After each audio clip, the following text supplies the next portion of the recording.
माननीय सभापति महोदय, मध्य प्रदेश में प्रतिवर्ष 4 लाख मीट्रिक टन से अधिक बासमती चावल का उत्पादन होता है।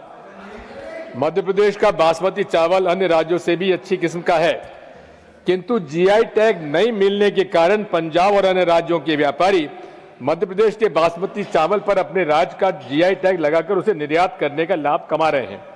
इससे मध्य प्रदेश के किसानों का हक से वंचित किया जा रहा है और उन्हें अपने द्वारा उत्पादित बासमती चावल का उचित मूल्य नहीं मिल पा रहा है।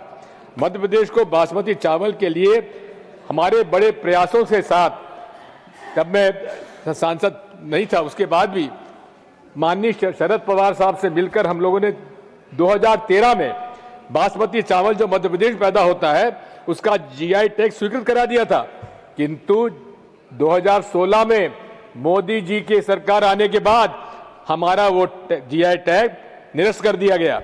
यदि मध्य प्रदेश को जीआई टैग मिल जाता है तो मध्य प्रदेश से 40% बासमती चावल का निर्यात किया जा सकता है।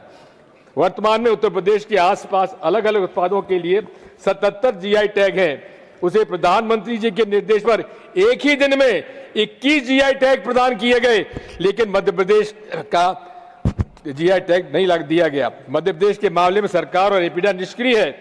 इस मामले में मेरे द्वारा दिनांक 1/12/25 को माननीय प्रधानमंत्री जी को पत्र लिखकर जो मध्य प्रदेश को बासमती चावल के लिए जीआई टैग देने का निवेदन किया गया था, उसके बारे में मैं आपसे निवेदन करना चाहता हूं कि उसके बारे में आज तक उन्होंने निर्णय नहीं लिया है। ये दुर्भाग्य हम लोगों का माननीय अध्यक्ष सभापति महोदय कि देश के कृषि मंत्री आज मध्य प्रदेश के हैं, जो लगभग 12 साल तक चीफ मिनिस्टर रहे, लेकिन आज कृषि मंत्री होने के नाते भी उन्होंने जीआई टैग हमको नहीं दिया हमारी बासमती चावल, जबकि अधिकांश बासमती चावल उन्हीं के चुनाव क्षेत्र में होता है। मैं माननीय सभापति महोदय, मैं ये भी निवेदन करना चाहता हूं, मध्य प्रदेश के बासमती चावल को जीआई टैग नहीं मिलने के कारण ये संदेह को बल मिलता है कि कहीं सरकार और अन्य राज्यों के व्यापारियों के साठगांठ के साथ कारण ऐसा तो नहीं हो रहा है। मध्य प्रदेश किसान के हित में सरकार को इस मामले को गंभीरता से लेकर तत्काल जीआई टैग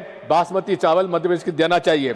यह भी हमारा माननीय सभापति महोदय, ये दुर्भाग्य है कि हमारा जो ट्रेड एग्रीमेंट हुआ है यूएस के साथ, उसमें अमेरिका का एग्रीकल्चर मिनिस्टर तो ये बात कह रहा है, लेकिन हमारा भारत का कृषि मंत्री इस मामले में चुप है।